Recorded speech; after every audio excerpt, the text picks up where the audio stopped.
Assalamualaikum. Yush Minna. Okey, hari ni kita nak borak pasal apakah yang berlaku dalam manga One Punch Man chapter 144 yang baru je keluar beberapa hari yang lepas. Sebelum kita sambung lain video, baru-baru ni daripada Guava X Figure ada hantar figure anime One Piece karakter Zoro dekat aku. Cantik gila mat, dengan Zoro pakai 3 katana dia. Lepas tu dia dah pakai kain hitam dekat kepala dia.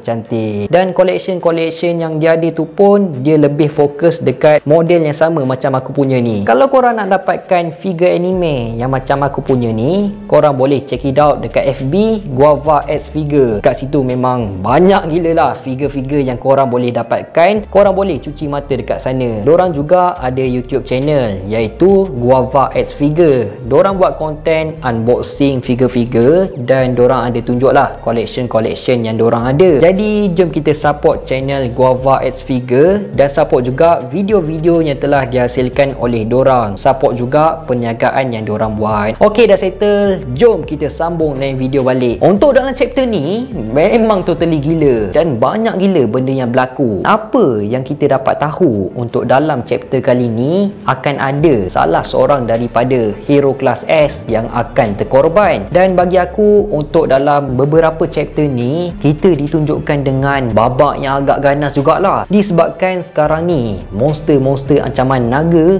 tengah mengganas dan dorang dalam usaha untuk membunuh hero kelas S sebanyak yang mungkin untuk menjadi monster king yang baru. Padahal persoalan untuk dalam chapter 142 pun masih lagi tak terjawab. Apakah nasib untuk Amaima, Zombie Man dan juga Child Emperor? Dan tiba-tiba untuk dalam chapter 144 pula kita telah dikejutkan dengan ada hero kelas S yang telah terkorban. Jadi kepada sesiapa yang tak baca lagi untuk chapter kali ni, jangan terkejut, jangan terkencing, sebabnya hero kelas S yang terkorban ni memang totally ramai gila orang yang minat. So yang minat tu sediakan tisu lah. Chapter 144 yang bertajuk Jupiter the Bringer of Jollity ataupun bermaksud Jupiter yang membawa kegembiraan. Dekat cover page ada gambar beberapa hero yang sedang berkumpul, antaranya Saitama, Genos, Fubuki, Tatsumaki, Bomb, Silver Fang, Pig Guard dan Tank Top Master. Chapter ni bermula dengan masih lagi dalam pertarungan yang cukup besar di antara Hero Association menentang Monster Association, yang mana kita dapat tengok dekat udara Homeless Emperor sedang mencuba untuk menyerang Tatsumaki dengan dia telah membuat berbola cahaya yang cukup banyak, sampaikan pada awalnya Silver Fang ingatkan dekat udara tu adalah Aurora, tapi rupanya tak.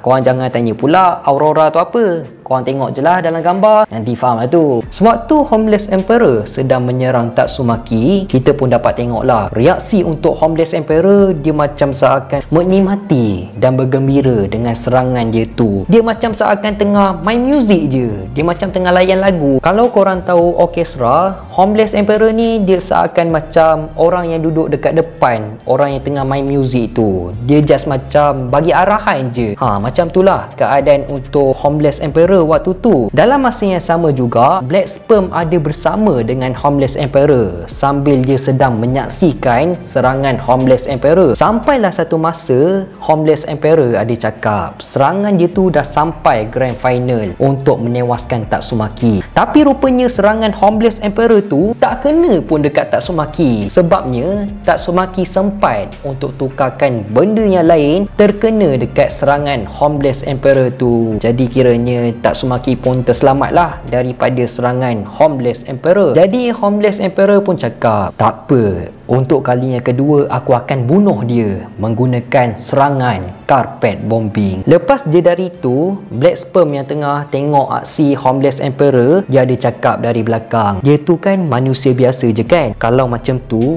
aku akan cuba ambil peluang untuk menyerang Homeless Emperor daripada belakang. Yang mana tak tahu di hujung chapter 142, monster-monster ancaman naga ni dorang ada buat macam kontes tau, siapa yang berjaya membunuh hero kelas S yang paling banyak, dialah akan menjadi Monster King yang baru. Jadi dah tentulah selain daripada bunuh hero-hero kelas S, monster-monster ni pun akan membunuh antara satu sama lain disebabkan dorang nak membuang pesaing yang mempunyai kekuatan yang cukup kuat, lagi-lagi macam Homeless Emperor. So macam tu jugalah untuk Black Sperm, dia nak singkirkan Homeless Emperor untuk dia mengurangkan persaingan untuk menjadi Monster King. Selepas dia Tatsumaki berjaya mengelak serangan daripada Homeless Emperor tu, dia pun sekarang berada dekat area Silver Fang, Boom, Genos dan Fubuki. Jadi bila Fubuki tengok keadaan kakak dia iaitu Tatsumaki yang memang dah teruk gila waktu tu dengan darah kat muka, tangan dia pun dah berlubang, jadi dia pun terkejut tengok keadaan Tatsumaki sebab dia macam tak percaya keadaan kakak dia sampai teruk macam tu sekali. Tapi lain pula untuk Tatsumaki bila dia nampak keadaan adik dia yang sedang tercedera. Jadi Tatsumaki pun apa lagi, dia kan tak boleh tengok orang buat dekat adik dia kan, dia pun terus je marah dan telah mengeluarkan kekuatan yang cukup besar. Tatsumaki pun ada cakap, aku tak percaya benda ni, aku dah cakap dari hari tu dekat korang untuk tak melibatkan adik aku dalam pertarungan ni. Dan lepas tu Tatsumaki pun terus je tanya dekat Fubuki, jadi siapa yang korang ajar buatkan kau sampai tercedera? Tapi Fubuki cakap, tunggu, kakak dah salah faham ni, aku sendiri yang datang dekat sini tanpa orang suruh pun, dan kecederaan aku ni disebabkan diri aku sendiri yang telah menolong Genos. Jadi bila Tatsumaki dengar apa yang Fubuki cakap tu, dia pun apa lagi, dia pun terus je suruh Fubuki balik rumah cepat. Dia cakap Fubuki ni hanya akan mengganggu dia je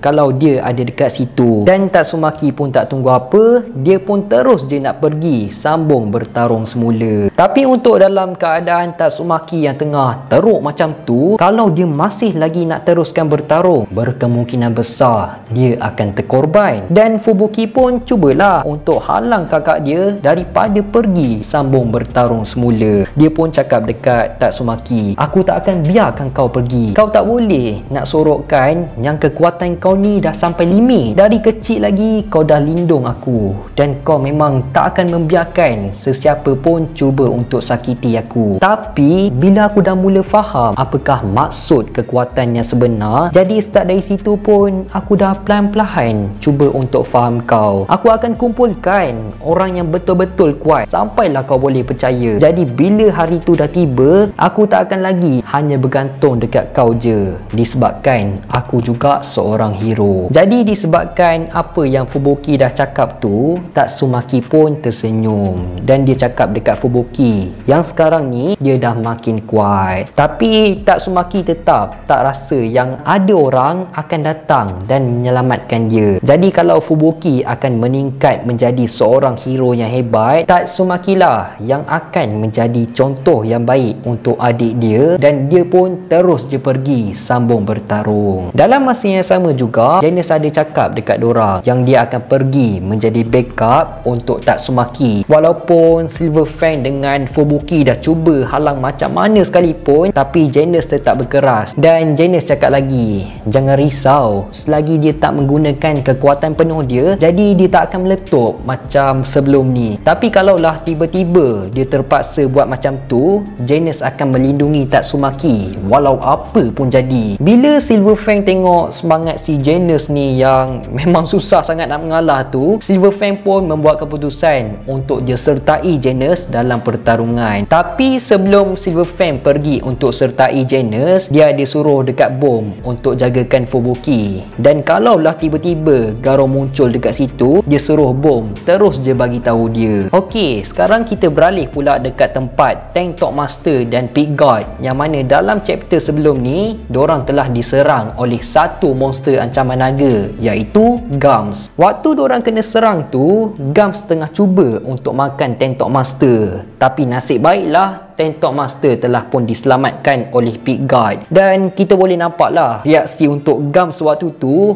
memang totally dah koyak disebabkan dia tak dapat nak makan Tentok Master. Kebetulan pula tiba-tiba Fuhrer Ugly juga ada dekat situ dan dia terus je angkat orang biasa yang terbaring dekat situ. Lepas tu dia pun cakap dekat Pickguard dan Tentok Master, jangan risau, aku tak akan buat kerja kotor dengan jadikan budak ni sebagai tahanan aku. Aku janji aku akan pulangkan dia semula, tapi dalam keadaan satu demi satu. Dan Fuhrer Ugly pun terus dia menarik tangan lelaki tu sampaikan tangan lelaki tu telah pun putus. Dan Fuhrer Ugly pun telah mencampakkan tangan yang dia dah cabut tadi tu dekat Tentok Master dengan Pickguard. Waktu Tentok Master dengan Pickguard tengah leka, diorang fokus dekat Fuhrer Ugly, tiba-tiba dari belakang Gums terus je menggigit badan Tentok Master dengan cukup kuat. Manakala untuk Fuhrer Ugly pula, dia nak menumbuk dan nak membunuh lelaki tadi tu. Tapi tiba-tiba serangan Fuhrer Ugly terhenti disebabkan dia telah dihalang oleh Tatsumaki. Manakala untuk Pickguard pula, dia lagi sekali telah menyelamatkan Tentok Master. Jadi untuk diorang bertarung dengan dua monster ancaman naga sekaligus, dan dalam masa yang sama pula diorang kena lindung orang yang ada dekat situ. Benda ni memang bukan satu kerja yang senang lah. Jadi selepas je Tentok Master telah diselamatkan oleh Pickguard, lepas je dari tu diorang berdua ni macam ada planning sesuatu tau. Dengan Pickguard terus je menyelamatkan ke semua orang biasa tadi tu ke dalam mulut dia, dan Tentok Master pula terus je melemparkan Pickguard pergi ke tempat yang selamat. Dan sebelum tu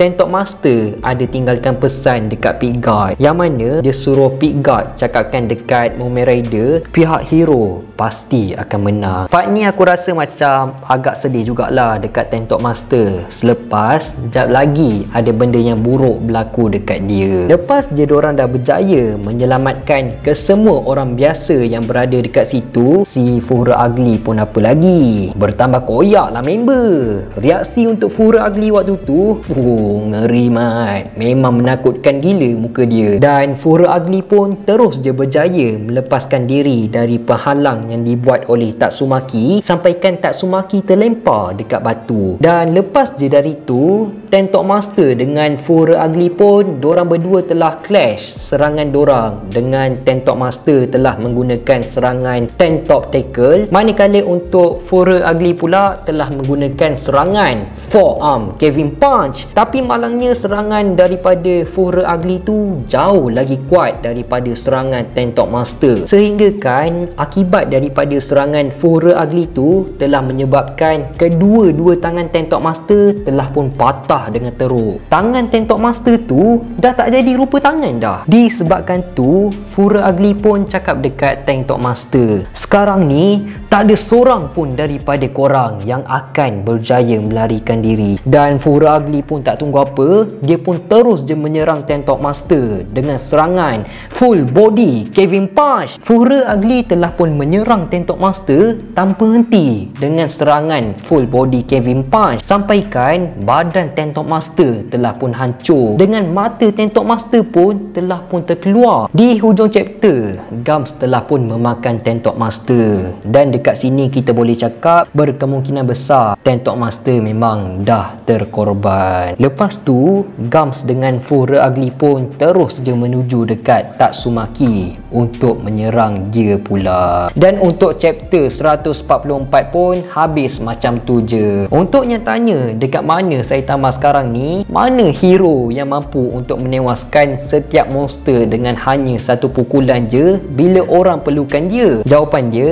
Saitama masih lagi bersama dengan Flashy Flash dan Blast. Tapi kita pun tak tahulah adakah dia masih lagi dekat bawah tanah ataupun dia berada dekat tempat lain. Sebabnya di hujung chapter 139, Blast telah pun membuka satu portal untuk memindahkan dorang ke tempat yang lain. Jadi kita pun masih lagi tak tahu dekat mana Saitama berada sekarang ni. Cumanya aku percaya mungkin dalam 2 ataupun 3 chapter lagi Saitama akan muncul, sebab Saitama juga akan terlibat dalam pertarungan yang cukup besar ni. Jadi aku rasa sampai sini je lah kot video kita untuk kali ni. Apa pun kita tunggu je lah apa pula yang akan berlaku dalam chapter akan datang, walaupun kita pun tak sure bila tarikh yang akan keluar untuk chapter yang baru. So teruskan support Faiz di Studio untuk mendapatkan 150,000 subscribers. InsyaAllah kita jumpa dalam next video. Assalamualaikum.